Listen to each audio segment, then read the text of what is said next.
Alright, y'all. A few of y'all been asking me about this table I show long rifles on, long guns. And so I thought I'd tell you the story behind it. It's actually pretty funny. This is a commercial butcher block. It came out of a Piggly Wiggly, and the guy in a little country store bought it, and he had a meat market with the big industrial size cooler, and you can see he set some hot pots on it over there, evidently.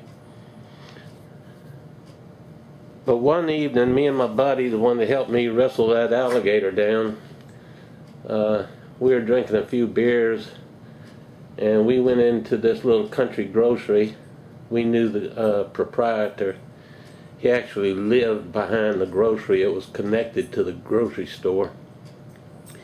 And it was after hours, and we went in there and drank a few beers with him.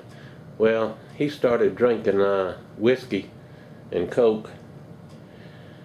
And along about 10 o'clock at night, it dawned on me that my wife's birthday was the next day, and I hadn't bought her a birthday present. Not a good thing to do. And I told him, I said, man, you got to sell me something for my wife's birthday. And he said, well, I don't have anything. It's just a little country store. Well, I looked around, and he had all kind of old buckets and stuff like that. She likes old stuff. And but she likes expensive stuff too.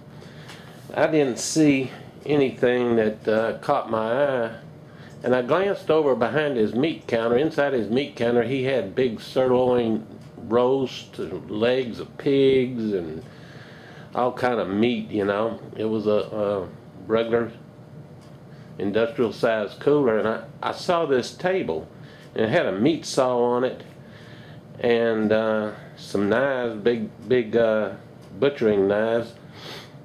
And I said, man, sell me that table. And he said, man, I can't sell that table. He said, that's where I make my living.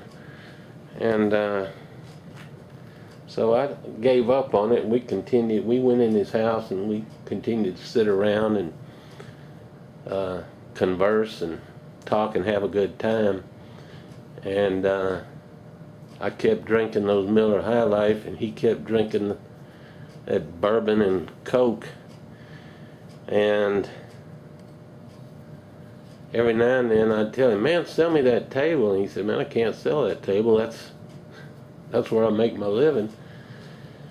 So we kept on, and hour and a half, 2 hours later, it was time for me to leave, and getting quite late.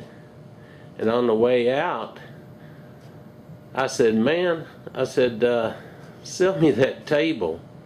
He said, give me $200. He was ripped. Well, he figured I didn't have $200, and in actuality, I really shouldn't have. I don't know how I had it, but I whipped it on him. I gave him the money, and my buddy and I packed this thing out past the gum counter and candy racks, and we were knocking over stuff. We had gum all over the floor, and we went out the front door with it, and I loaded it up, took it home, and this is what I gave her for her birthday. And we took it and cleaned it all up. There's no telling how old this thing is, but we use it for a kitchen table. And it's got some low spots in it. I don't know if you can detect them through this lens, but typically on a table like this, there's a few low spots where the favorite corner of the butcher where he stood and made his living, you know. But I often wonder and think back and I've never been back in that grocery store, but I wondered what he thought the next morning when he stepped down out of the house into his grocery and put on his white apron and went around behind the counter there by the cash register and noticed that he had no table and no way to make a living. I wonder what went through his mind when he looked and noticed that his his pride and joy was no longer on the premises.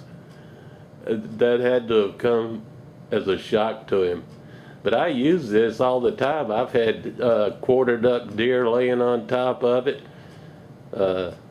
half a pig laying on top of it, and it's a handy table, sturdy. It's about, I don't know, 2.5, 3 inches thick, big heavy duty legs. And it was actually in a Piggly Wiggly. You can see the cut marks on it and all the, I just call them character marks. This thing is handy as pockets on a shirt because you don't have to worry about hurting it.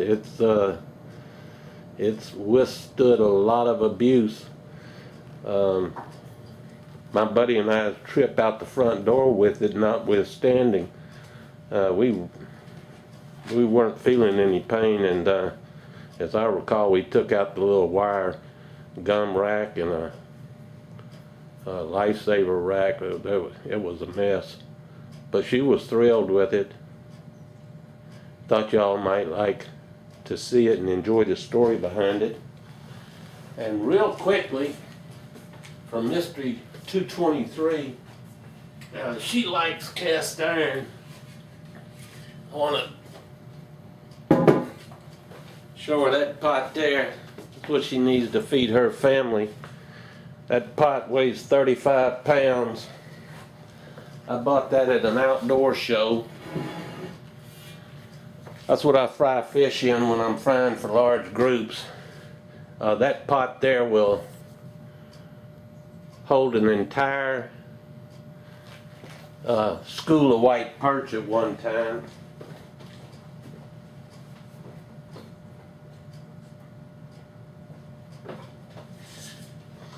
You can take fillets. That thing will hold 50 fillets. That pot is 21 inches across. And you talk about fry up a bunch of fish in a hurry. You get 2 burners going. You have one for the French fries and one for the fish. And in that way, everybody, when they sit down to eat, everything's hot. But I wanted her to see this, that she could feed her family. Well, she could probably feed the entire community. That thing would hold a lot of hamburgers. Like I say, it's 35 pounds, but you talk about fry some fish. And once it gets hot, it stays hot. Anyhow, I thought y'all might enjoy the story. That table has been all over. Every time I moved, this was one of the heavier things that they had to move. And it's been all over the state when I was working. But that's the story behind this table here. Those are burn spots. I think they must have set some hot pans on it. And it's got a lot of character marks. But it's a handy item. And hope that answers y'all's questions. Appreciate you watching. Bye.